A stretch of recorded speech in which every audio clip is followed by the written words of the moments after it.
Quisiera pedirles, por favor, si podemos ir a Hechos de los Apóstoles, al capítulo 3.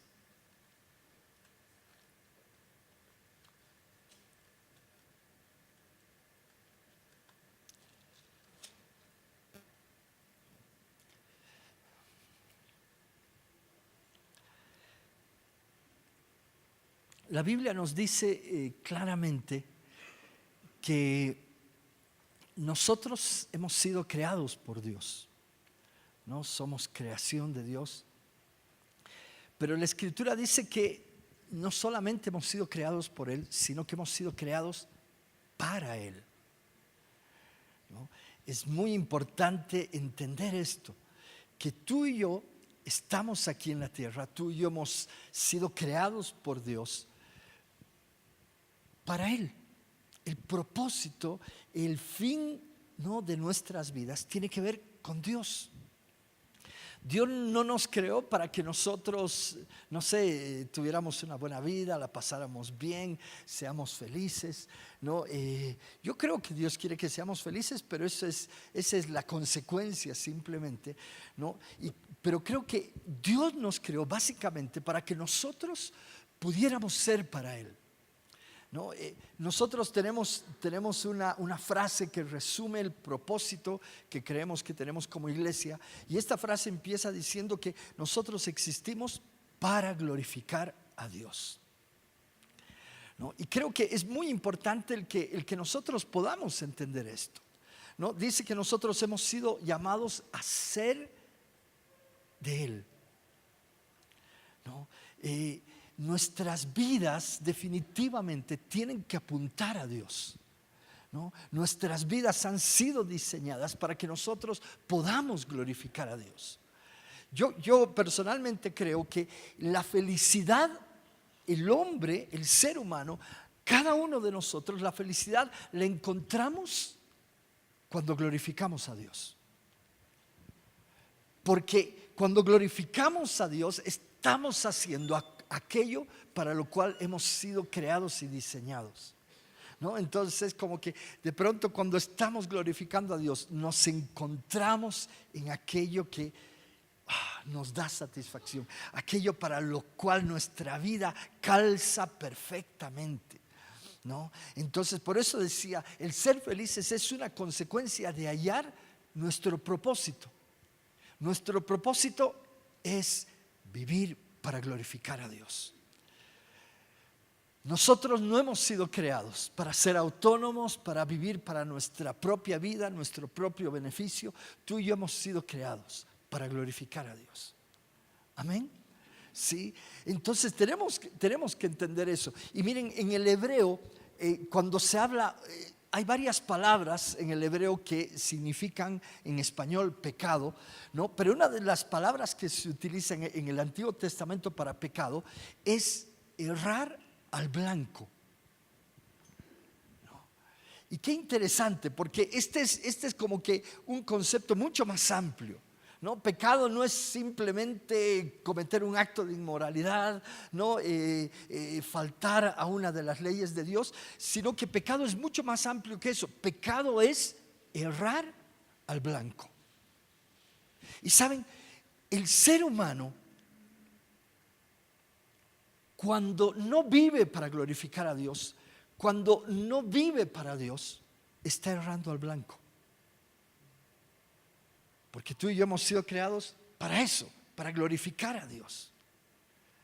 Entonces, el fundamento, la base del hecho de vivir en pecado es el no vivir para glorificar a Dios.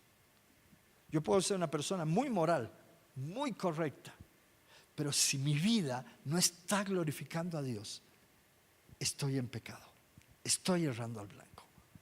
Porque yo he sido diseñado para Él. Amén. ¿Sí? La razón, el anhelo, la causa de nuestras vidas es Él, ¿no? Por eso, miren, yo creo que la Biblia dice algunas cosas que van calzando y hallando sentido. Cuando nos habla de los mandamientos, ¿no? El principal mandamiento, el más importante, ¿no?, es amar a Dios. Amar a Dios con todo nuestro ser, con el corazón, el alma, la mente, las fuerzas, con todo, ¿no? Ese es el principal mandamiento. El principal mandamiento es amar a Dios. ¿Por qué? Porque nuestras vidas han sido diseñadas para Él, han sido diseñadas para apuntar a Dios, han sido diseñadas para que sean de Él, ¿no? Entonces, obviamente, el principal, el más grande, el más importante mandamiento tiene que ver con amar a Dios. Y saben, yo siempre comparo, ¿no?, nuestra relación con Dios como la relación de pareja, ¿no?, de un varón y de una mujer. Y de hecho la Biblia nos da varias figuras al respecto, ¿no? En Efesios, cuando habla del varón y la mujer, del matrimonio, también lo compara con la relación entre Cristo y la iglesia. Apocalipsis nos llama la novia, la esposa de Cristo. Cantar de los Cantares es un libro que habla de una relación del rey con la doncella, y es una figura también de la relación entre Cristo y la iglesia. Entonces es una figura bastante fuerte y bastante clara en la Escritura, ¿no?, de cómo podemos comparar nuestra relación con Dios, ¿no? Y miren, si el primer mandamiento es que nosotros amemos a Dios, podría decirlo de esta manera: nosotros tenemos que vivir enamorados de Dios. Uno tiene que enamorarse de Dios, ¿no? Tenemos que amarlo intensamente. Y saben, cuando una persona está enamorada, no sé si aquí alguien se ha enamorado alguna vez. Los que están casados levanten la mano, sí o sí, porque si no les puede ir mal después del culto, ¿no? No, pero yo creo que es algo que es parte del ser humano, ¿no?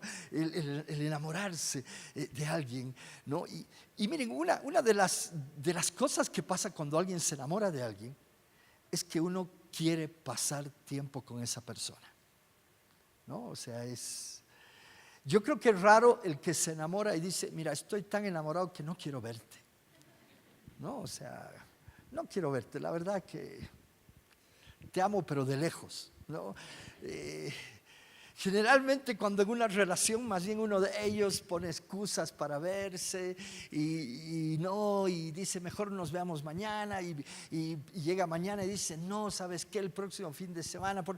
El otro más bien se pregunta y dice: algo está pasando, ¿no? Porque lo natural es que uno quiere estar con la otra persona, y cuando están de novios, ¿no?, es como que más bien uno tiene que irlos separando. Ya tú te vas a sentar a este lado del culto y tú al otro, ¿no? Y de pronto te descuidas y los dos están sentados ahí, ¿no? Porque quieren estar juntos, ¿no? Es parte del amar, ¿no? Y en nuestra relación con Dios, ¿no? Parte de estar enamorados de Dios, parte de entender que yo vivo para Él, ¿no? Que mi vida tiene que ser Él, ¿no? Él tiene que ser la razón de vivir, Él tiene que ser lo que haga vibrar mi corazón. Parte de eso es que yo debería anhelar con todo mi corazón pasar tiempo con Dios. Yo muchas veces me he preguntado en mi propia vida: ¿por qué me cuesta orar si se supone que lo amo con todo mi ser? Más bien el orar debería ser algo que yo lo busque premeditadamente todo el tiempo, ¿o no? Debería ser de alguna manera así. Y miren, yo creo que nuestra relación con Dios, si puedo compararla con algo en este tiempo, nuestra relación con Dios es una relación como de dos novios, ¿no?, que están separados, ¿no? Nuestro amado se ha ido a otro país, ¿no? No sé, a trabajar, a hacer una maestría, pónganle lo que ustedes quieran. Y el orar es como hacernos una videollamada por WhatsApp,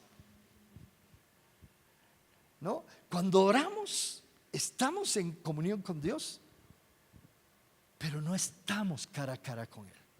No estamos, no, frente a Él. Por más de que podamos vernos, ¿no?, en una videollamada, no estamos, porque uno en la videollamada lo ves, ¿no?, o ves a tu amada y ya, démonos un beso, ¿no? Y por ahí medio cursis, ¿no?, acercan sus labios ahí ¿no?, a la cámara, y ahí de pronto se ve, y al otro lado igual, pero no sientes sus labios, sientes tu pantalla cochina, ¿no? ¿O no? Sí, entonces es como que sí, tenemos comunión con Dios, pero todavía no es plena. No es lo mismo que tenerlo frente a nosotros y sentir sus labios, sentir sus brazos abrazándonos. No, no es lo mismo. O sea, por eso, y miren, estoy yendo poco a poco hacia lo que quiero, ¿no?, plantearles. Por eso es que uno de nuestros anhelos más grandes como seguidores de Jesucristo debería ser el aguardar la segunda venida de nuestro Señor. Porque ahí es cuando vamos a estar cara a cara con Él. Ahí es donde vamos a sentir sus brazos, vamos a sentir su presencia totalmente. Vamos a estar con Él plenamente. No sé si me dejó entender, ¿no? Si de pronto estás en una relación con alguien que está a la distancia y la persona dice, la próxima semana voy a ir a La Paz, y de pronto responde y dice, no, tranquilo, quédate, ven al año nomás, ¿no? Entonces, ¿qué está pasando? No, voy a ir la próxima semana, algo está pasando que no quieres que vaya, ¿no?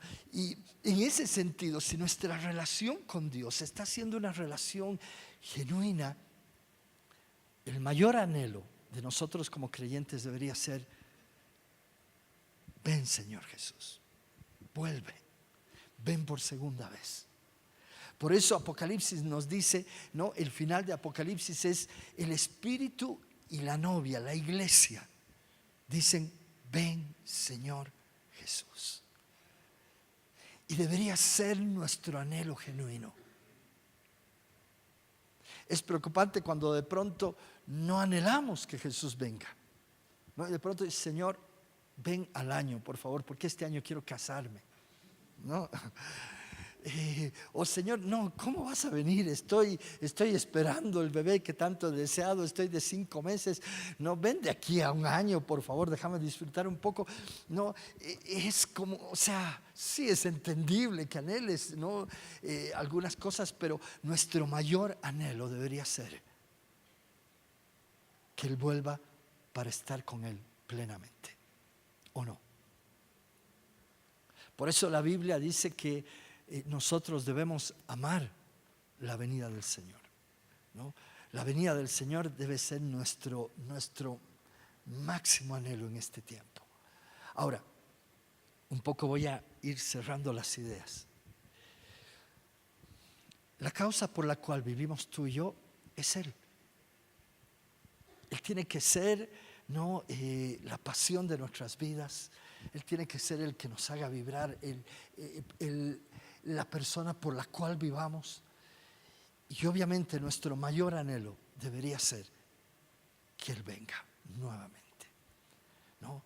Porque queremos estar con Él, ¿no? ¿Por qué los que se enamoran terminan casándose? ¿No? Porque, no, o sea, ya no quiero dejarte en tu casa todas las noches, quiero estar contigo, ¿no? Y nuestro mayor anhelo tiene que ser ese, Señor, ya no quiero verte por una videollamada de WhatsApp, ¿no?, y que en la oración, quiero estar contigo plenamente. Por eso Pablo, cuando habla de la muerte, Pablo dice, para mí el morir es ganancia, ¿no? Para mí el morir es ganancia, o sea, ¿por qué? Porque si muero voy a estar con Él, ¿no? Por eso la muerte para nosotros no debería ser causa de temor, sino más bien debería ser causa de gozo, ¿no? Cuando la Biblia habla de la muerte, dice que la muerte de los santos del Señor es de gran estima delante de Él, porque obviamente es el estar con Él plenamente. Ahora, teniendo en cuenta esto, quiero que leamos Hechos capítulo 3 a partir del versículo 19.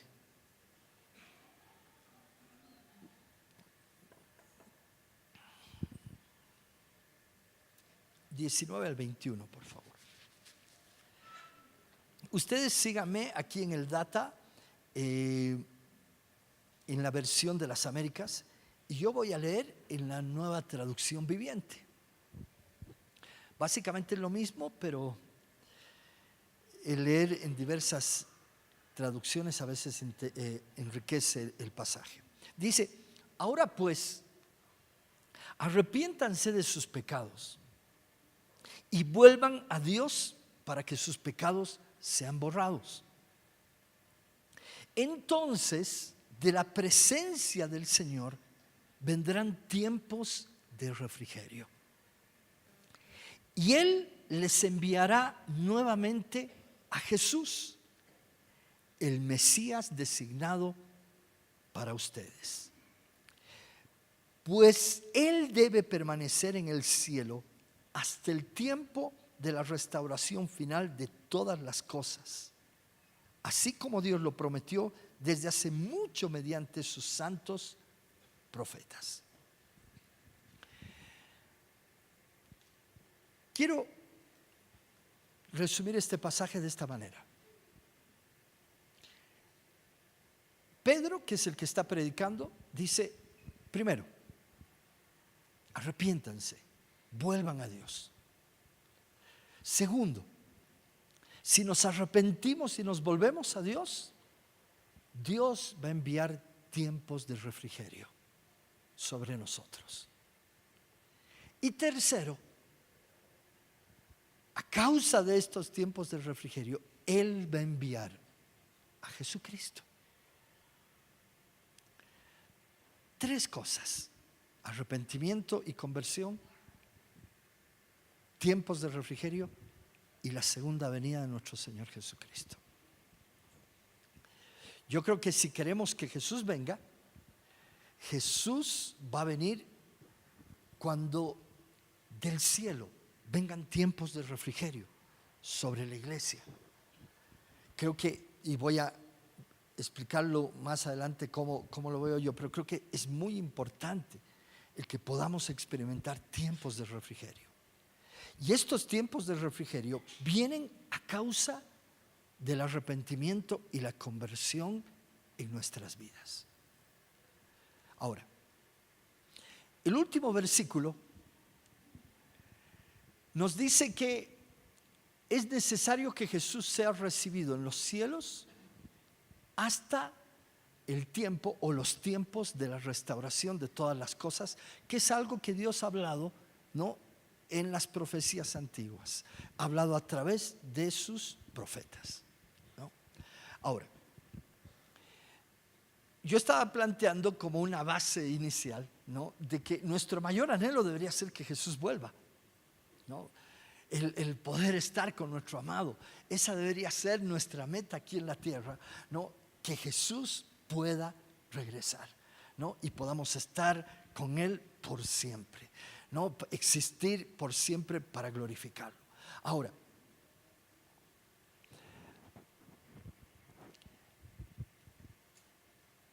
el versículo 21, cuando dice que es necesario que el cielo reciba a Jesús hasta los tiempos de la restauración de todas las cosas, esta palabra recibir en el griego es la palabra dekomai. Y esta palabra significa retener, ¿no? No es un recibir en el sentido pasivo, no en que ven, sentate aquí, te estamos recibiendo, no, hasta ese tiempo, sino que esta palabra tiene que ver con retener a la persona, ¿no? No solamente te recibo, sino que no te permito, no te dejo volver hasta ese tiempo, te voy a retener, ¿no? La idea que yo entiendo de esta palabra, ¿no?, es como cuando de pronto, ¿no?, alguien se enoja y quiere pelear con el que está ahí al frente y está por lanzarse y viene alguien y ahí lo contiene, ¿no?, y le dice no, tranquilo, y el otro da golpes al aire, vas a ver, ¿no?, y el otro lo está reteniendo. Esa es la idea un poco de esta palabra, ¿no?, que en nuestras Biblias se traduce como recibir, ¿no? Y yo, por lo menos por este término, entiendo que Jesús quiere volver, porque quiere estar con nosotros. Se supone que si somos una iglesia que ha entendido el propósito de Dios y está enfocada en Dios, nosotros también queremos que Él vuelva. Es como que el amado y la amada quieren encontrarse, pero hay algo que está reteniendo a Jesús hasta el tiempo señalado por Dios. No, es como que Jesús dice, ay, quiero volver, ¿no? ¿Y qué no daría por estar mañana en La Paz? Y ella, ¿y por qué no vienes? Es que hay algo que me impide, todavía no puedo hacerlo. Y miren, teniendo en cuenta esto, quiero que vayamos rápidamente a 2 de Pedro, capítulo 3. Vamos a leer el versículo 11 y 12.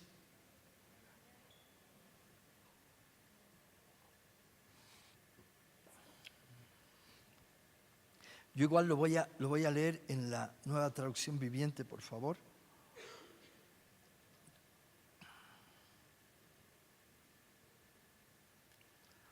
Dice así.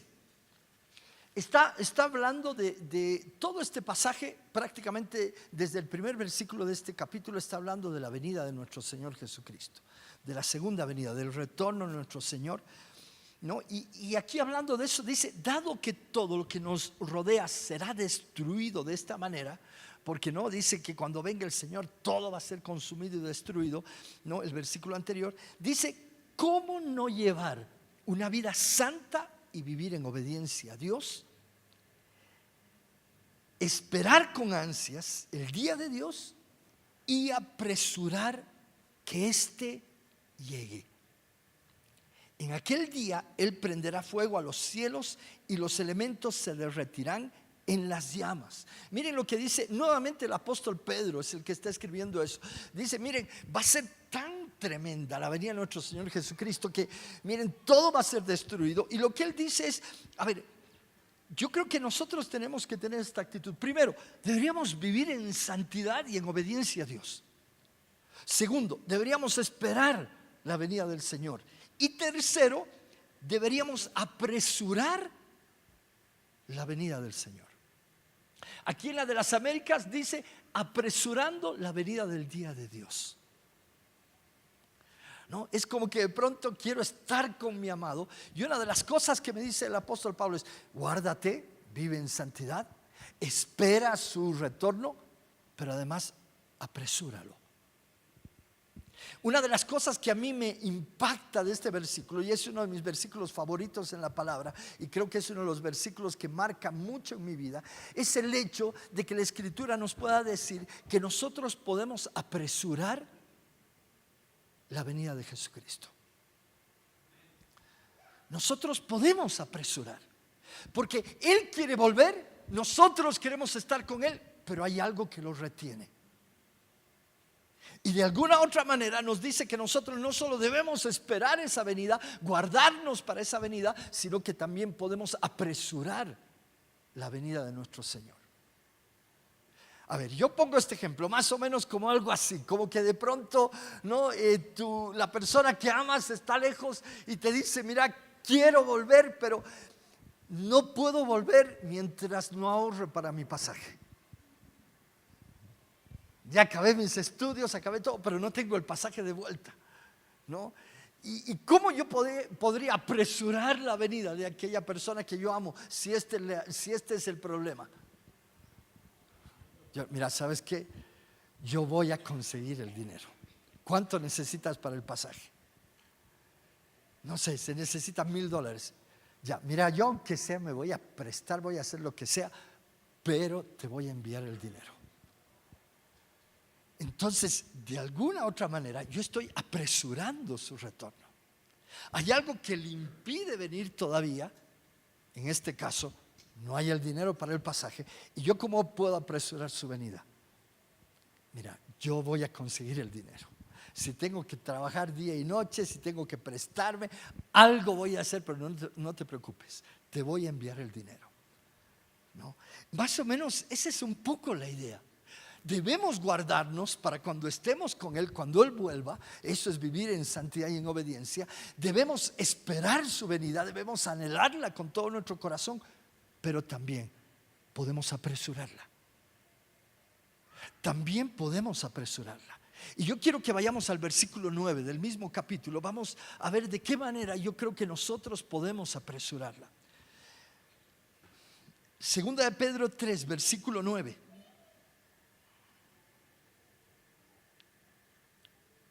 Nuevamente, este pasaje está hablando de la venida de nuestro Señor Jesucristo, ¿no?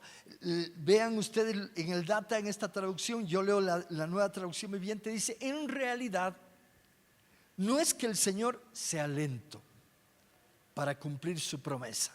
¿Cuál es la promesa? Voy a volver, ¿no? Y no es que es lento Él, como algunos piensan. Imagínense si Pedro está escribiendo esto después de unos, no sé, 20 años, 25 años después de que Jesús ascendió a los cielos. Imagínense cuánto más en este tiempo, como 2000 años después, cuánto más hay gente que piensa y dice: no, eso de la venida de Jesucristo es un mito. No, eso no es verdad, no va a ocurrir nunca. No, pero dice Pedro: oye, no es lento para cumplir esta promesa como algunos piensan. Dice: al contrario, es paciente por amor a ustedes. ¿Por qué dice que Él es paciente? Dice: no quiere que nadie sea destruido, quiere que todos se arrepientan. Aquí dice, sino que es paciente para con vosotros, no queriendo que nadie perezca, sino que todos vengan al arrepentimiento. Es como que Jesús quiere volver, pero hay algo que dice: si yo vuelvo en este momento, muchos se van a perder. Y acuérdense que Dios ama a todos. Cuando Jesús estaba muriendo en la cruz del Calvario, no estaba muriendo simplemente por nosotros. La Biblia dice que Él estaba muriendo por todos. Y el corazón de Dios es que si se pudieran salvar todos, Él aguardaría hasta ese momento. Dice: no queriendo que ninguno perezca. La Reina Valera dice: no queriendo que ninguno se pierda, sino que todos procedan al arrepentimiento. Y la idea de esto es: oye, Dios no quiere que nadie se pierda, y Él por lo menos quiere que todos tengan la oportunidad de arrepentirse. Sabemos que cuando a alguien le hablamos del Señor, uno dice no, el otro dice sí, pero por lo menos que todos tengan la oportunidad de escuchar del amor de Dios.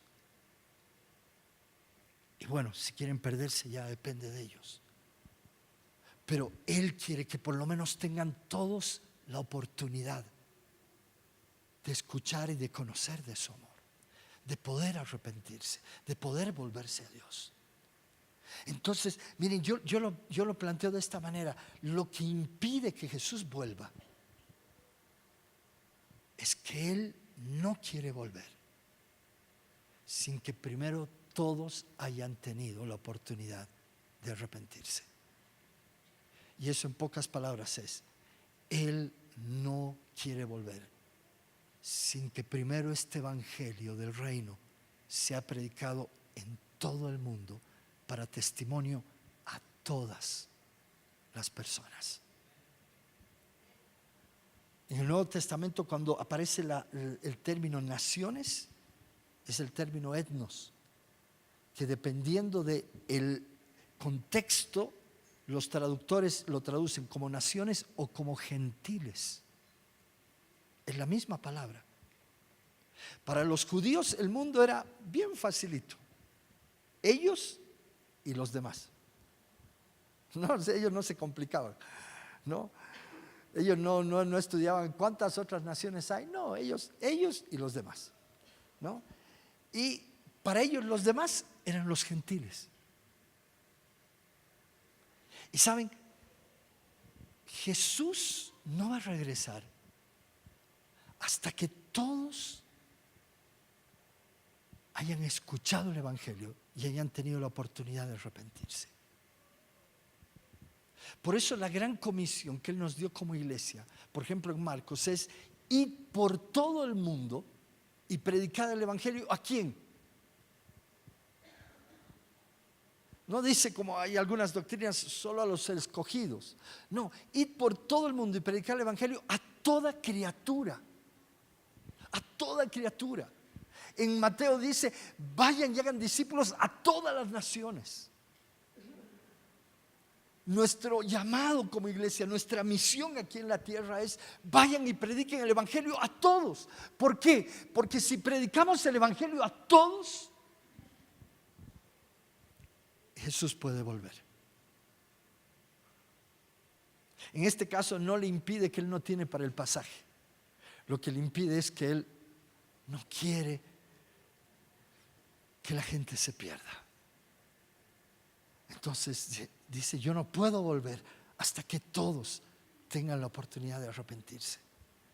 Entonces, tú y yo como iglesia, ¿cómo podemos apresurar el retorno de nuestro amado?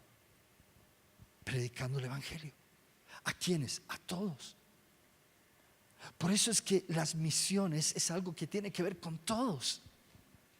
Si amamos a Dios, uno tiene que entender que las misiones es el corazón de Dios.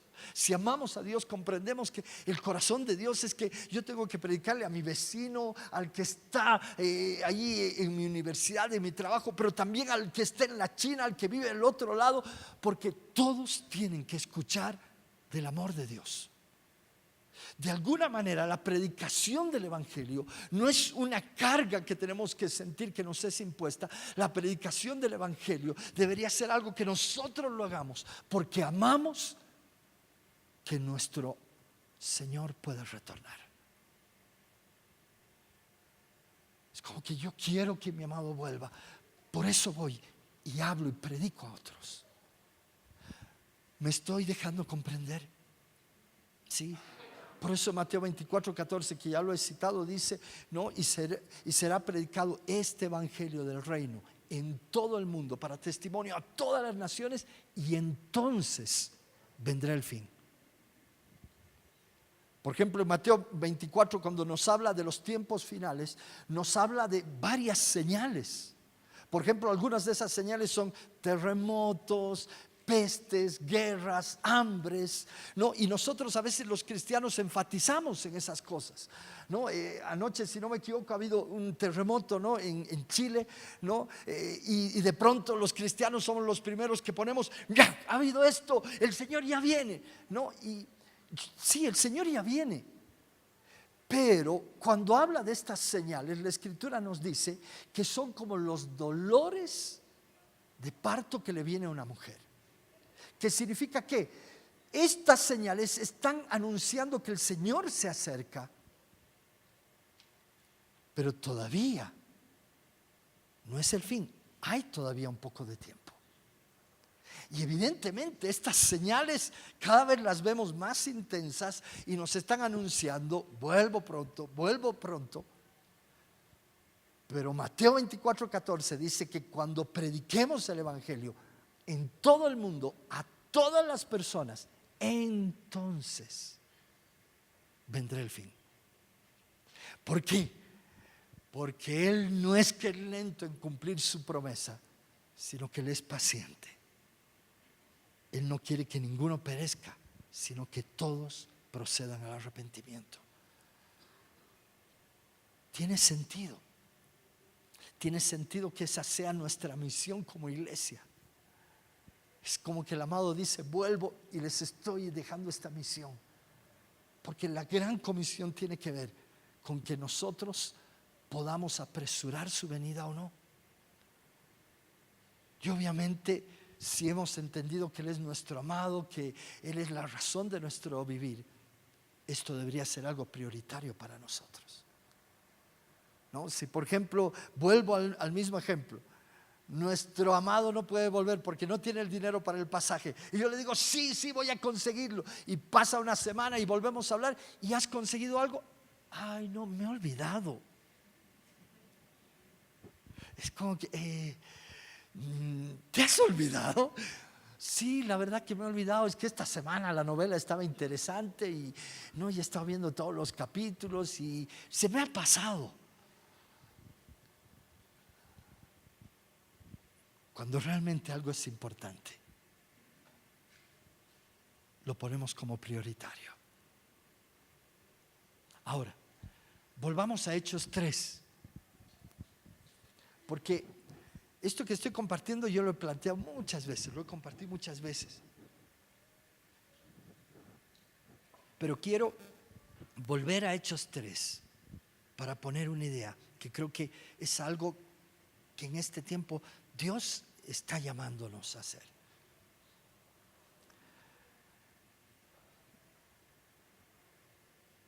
De alguna manera he tratado de explicar el versículo 21. Hay algo que retiene a Jesús en los cielos. Él quiere volver, nosotros queremos que Él vuelva. Nuestro clamor es: ven, Señor Jesús, y Él dice: vengo pronto, ¿no? Pero hay algo que lo está reteniendo. ¿Y qué es básicamente lo que lo está reteniendo? Que Él no quiere que nadie se pierda. Y por lo tanto Él quiere que nosotros prediquemos el Evangelio antes a toda criatura, antes de que Él venga. Él quiere que este Evangelio sea escuchado por todos. Ahora, los versículos 19 y 20 de Hechos 3, yo empezaba diciendo que veo 3 puntos. Primero, que se nos está llamando al arrepentimiento y a la conversión. Y yo creo que a través del arrepentimiento y la conversión, nosotros desatamos que Dios pueda enviar de los cielos tiempos de refrigerio, que es lo segundo. Y a través de tiempos de refrigerio, Él va a enviar a Jesucristo. Jesús va a volver. Como que estas 3 cosas importantes. Ahora,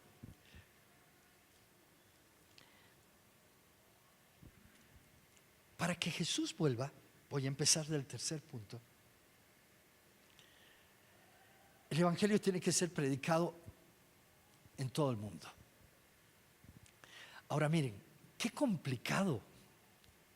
Porque si en 2000 años la iglesia no ha predicado el Evangelio a todo el mundo, ¿cómo pensar que en nuestra generación lo vamos a hacer? Si 2000 años la iglesia no ha podido. Y si nosotros vemos estadísticas, en este momento no estoy manejando estadísticas exactas, pero más o menos hay un 30% de la población humana que nunca ha escuchado hablar de Jesús. Hay muchos países, en especial en Asia, ¿no? En Medio Oriente, países que en su mayoría tienen otras religiones como el islamismo, donde hay lugares que están totalmente cerrados y la gente no ha escuchado hablar de Jesús. Y es más, estamos entrando a una época en que, por ejemplo, un continente como Europa, ¿no? Donde nació la Reforma Protestante, un continente netamente cristiano, está dejando el cristianismo. Y hay gente en Europa que no sabe quién es Jesús. Entonces a ratos yo pienso y digo: pucha, en vez de ganar terreno pareciera que estamos perdiendo, ¿no? Y es un poco como que, pucha, es complicado. Si en 2000 años no hemos podido, ¿cómo podríamos en este tiempo hacerlo? Y miren, yo creo que eso tiene que ver con el punto 2. Yo sé cómo podemos hacerlo en este tiempo. Cuando la Biblia dice que Él va a enviar tiempos de refrigerio, esta palabra refrigerio, ¿no?, en el griego también la podemos traducir como tiempos de revivir. De hecho, hay algunas traducciones en el inglés que dice que Él va a enviar tiempos de revival, que si nosotros lo traducimos al español es avivamiento. O sea, yo creo que si nosotros como iglesia vivimos, recibimos del cielo tiempos de avivamiento, este evangelio va a poder ser predicado en todo el mundo. Simplemente voy a poner un ejemplo. Ustedes saben que en Bolivia, o si no saben, ¿no? Para los que no saben, como hace 40 y... ¿cuántos años? Ya estamos en el 19, ¿no? nos estamos poniendo viejos. No voy a decir hace cuántos años, en los 70, el 71, exactamente el 72, Dios visitó Bolivia. Hubo lo que nosotros llamamos un avivamiento. Antes de esa visitación de Dios a Bolivia, decían que Bolivia junto con el Japón eran de los países más duros para el evangelio. La congregación más grande aquí en la ciudad de La Paz tenía 90 personas. Pero cuando vino el avivamiento en el 70, cuando Dios utilizó a este joven, Julio César Ruibal, en 6 meses que él estuvo predicando aquí en La Paz, convocó una reunión en el estadio y el estadio se llenó. Y se llenó de tal manera que había más gente afuera que no pudo entrar que los que llegaron a entrar. ¿Cómo de pronto en un lugar donde la iglesia más grande tenía 90 personas, llega un joven y comienza a predicar durante 6 meses y de pronto convoca una reunión y se reúnen 65,000 personas, 25,000 adentro, 40,000 afuera? ¿Cómo puede pasar algo así? ¿Cómo puede él ir a Cochabamba y ahí en la Coronilla multitud, miles de personas? En Santa Cruz igual se reunieron miles. Dios lo llevó a Perú, al Ecuador, miles de personas. Llegó a Colombia, llegó a Cali, Colombia, y ahí se reunió una multitud de 100,000 personas. La pregunta es ¿cómo? ¿Cómo nosotros podríamos hacer? No sé, aquí estamos reunidos como 200, debemos estar en este momento. ¿Qué tendría que pasar para que de pronto el próximo domingo, en vez de ser 200, esto esté lleno con unos 600, 700 y afuera hayan 20,000 personas esperando? Algo tendría que pasar, ¿no ve? Y eso que pasa, que marca la diferencia, es cuando Dios de pronto envía un tiempo de refrigerio, un tiempo de avivamiento. Cuando de pronto los cielos se abren y algo comienza a pasar. Tiempos cuando de pronto el cielo se abre y las personas que les querías hablar de Dios y nunca te escuchaban, de pronto vienen y dicen: ¿sabes qué? Quiero que ores por mí, quiero entregar mi corazón a Dios. Yo ni sé de cómo, si te he hablado 100 veces. Estos tiempos de refrigerio y de avivamiento son tiempos en los cuales el cielo se abre y algo sobrenatural sucede. Esos son los tiempos que de pronto oramos por los enfermos y se sanan y hay milagros, y por ahí podemos pasar años de años orando por las personas y nadie se sana, y el máximo que se sana es como que oramos por alguien y ya no me duele la cabeza mucho. No, así como que wow, qué bueno. ¿Cuánto antes te dolía? Del 1 al 10, ¿cuánto? 10. Y ahora 5. Wow, Dios ha obrado. Cuando no hay tiempos de refrigerio, esa es la gloria para nosotros. Pero cuando hay tiempos de refrigerio, llega un paralítico y de pronto se para y comienza a caminar. Yo no sé cómo puede ser. Y de pronto hay gente que se entera de lo que pasa y la próxima reunión hay miles de personas allá afuera esperando entrar. Entonces, para que Jesús vuelva, tenemos que cumplir la gran comisión, y la única manera de cumplir la gran comisión es que sobre el mundo entero pueda venir un tiempo de refrigerio. De tal modo que lo que no se pudo hacer en 2000 años, en días, meses o tal vez años, se pueda hacer. No sé si me dejo entender. Por eso es que hemos estado orando este tiempo, porque ¿saben qué? Uno de nuestros anhelos es: no queremos seguir así. Nuestra iglesia es bonita, pero ¿y qué vamos a lograr siendo una iglesia bonita? Salimos con paz. Wow, la alabanza ha estado linda, me han ministrado. Qué bueno, pero así no vamos a apresurar la venida del Señor. Algo tiene que pasar. Y ese algo es que tienen que venir tiempos de refrigerio. Algo tiene que suceder, pero tienen que venir tiempos de refrigerio. Y no solo sobre nosotros, sino en toda la ciudad, en todo nuestro país, en todo el continente, en el mundo entero. La iglesia se tiene que levantar y algo tiene que pasar. ¿Me dejo entender? Ahora, quiero ir a este punto, que en realidad este punto era mi prédica, pero ya no he administrado bien el tiempo y me quedan unos minutos. ¿Cómo vienen tiempos de refrigerio sobre nosotros? ¿Cómo Dios envía de los cielos tiempos de avivamiento? El primer punto: arrepiéntanse y conviértanse para que sean borrados vuestros pecados y vengan de la presencia del Señor tiempos de refrigerio.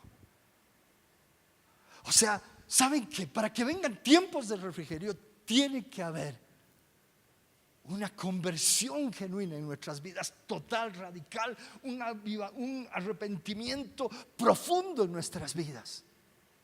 Es verdad, yo no digo que no nos hemos arrepentido, que no nos hemos convertido, pero ¿saben qué? Tiene que haber algo mucho más profundo que lo que hemos vivido hasta ahora. Dios tiene que llevarnos a tiempos en los que de verdad nos arrepintamos y dejemos de seguir jugando al cristianismo, donde sí soy cristiano, pero sigo teniendo algunos pecados, ¿no? Y a veces caigo, otras veces no caigo, pero ahí estoy. Dios dice: arrepiéntanse, conviértanse. O sea, en pocas palabras, yo creo que tiene que venir un punto, y espero que este tiempo sea el punto en que de verdad seamos discípulos de Cristo y dejemos de jugar al cristianismo. Dejemos de jugar pensando que si vamos el domingo soy cristiano. Y aquí quiero tocar dos puntos así rápidamente: el arrepentimiento, la conversión o la santidad, como hemos leído en segunda de Pedro, ¿no? Que debemos vivir en santidad y tener una vida de obediencia a Dios. Yo la veo de esta manera, dos maneras. Primero, Dios quiere que nos arrepintamos y dejemos los pecados que estamos cometiendo, que estamos viviendo. La santidad tiene que ver con dejar de pecar, ¿o no? Sí. Y Dios quiere tocarnos de tal manera que haya una convicción total en nuestras vidas. Pero ese primer punto solo no es suficiente. Porque lo voy a decir de esta manera: hay gente atea que es más moral que tú y que yo, ¿o no? No es solamente de los cristianos: ah, no, nosotros no nos emborrachamos. También hay gente que no cree en Dios y no se emborracha. También hay gente que no cree en Dios, que no les infiel a su cónyuge. También hay gente que no cree en Dios, que es muy recta, es muy correcta, es muy íntegra, ¿o no? A veces conocemos gente que uno dice: wow, ¿sabes qué? Tú deberías venir a mi iglesia, porque en realidad solo te falta congregarte. Entonces, la santidad implica eso, pero no solo eso. El otro aspecto de la santidad es que santo significa apartado. Tú puedes tener una vida muy ordenada en todos los aspectos de tu vida, pero no estar apartado para Dios. Sí, tengo una linda familia, vivo bien, correctamente, no estoy cayendo en ningún pecado moral, pero no estoy viviendo para Dios, sigo viviendo para mí. No sé si me estoy dejando entender este último punto. O sea, Dios no solamente quiere un arrepentimiento para que dejemos nuestros pecados, sino que Dios quiere un arrepentimiento para que, además de dejar nuestros pecados, nos apartemos para Dios. ¿A qué me refiero?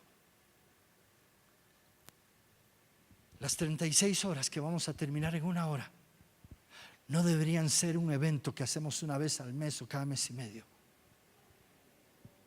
Debería ser nuestro estilo de vida. Yo debería tener un estilo de vida de oración, de ayuno, de intimidad con Dios. Mi estilo de vida mi vida tendría que estar apartada para Dios. Y no estoy diciendo con eso, deja de trabajar, deja tu familia. No, yo trabajo, tengo mi familia, pero mi vida tiene que ver con Dios, no conmigo. Yo estoy metido en Dios, estoy orando, estoy buscando a Dios, estoy en ayuno, en oración, en adoración. ¿Por qué? Porque entiendo que el arrepentimiento no solamente me dice deja esto, sino que el arrepentimiento me quiere llevar a que yo tenga mi vida puesta en Dios. Cuando como iglesia comencemos a entender que Dios nos está llamando a arrepentirnos, a apartarnos del pecado, pero además separarnos para Dios. Y de pronto los que venimos aquí, los 200 que estamos ahorita, nuestra semana sea una semana de buscar a Dios, de estar en intimidad con Él, de orar, de ayunar, de adorarlo, de buscar ahí en la palabra de Dios en su voluntad, de vivir intensamente por Él, de estar vibrando con Él. Algo va a pasar. De pronto los cielos se van a abrir y van a comenzar a venir tiempos de avivamiento. Podemos ser muy correctos moralmente, pero venir solo el día domingo y el resto de la semana yo vivo mi vida y vivo para mis cosas. Qué fácil es vivir para Dios cuando no tienes nada, ¿no? Pero cuando tienes esposa, hijos, familia, pero ahí es donde Dios quiere que entendamos que toda nuestra vida tiene que apuntar a Él.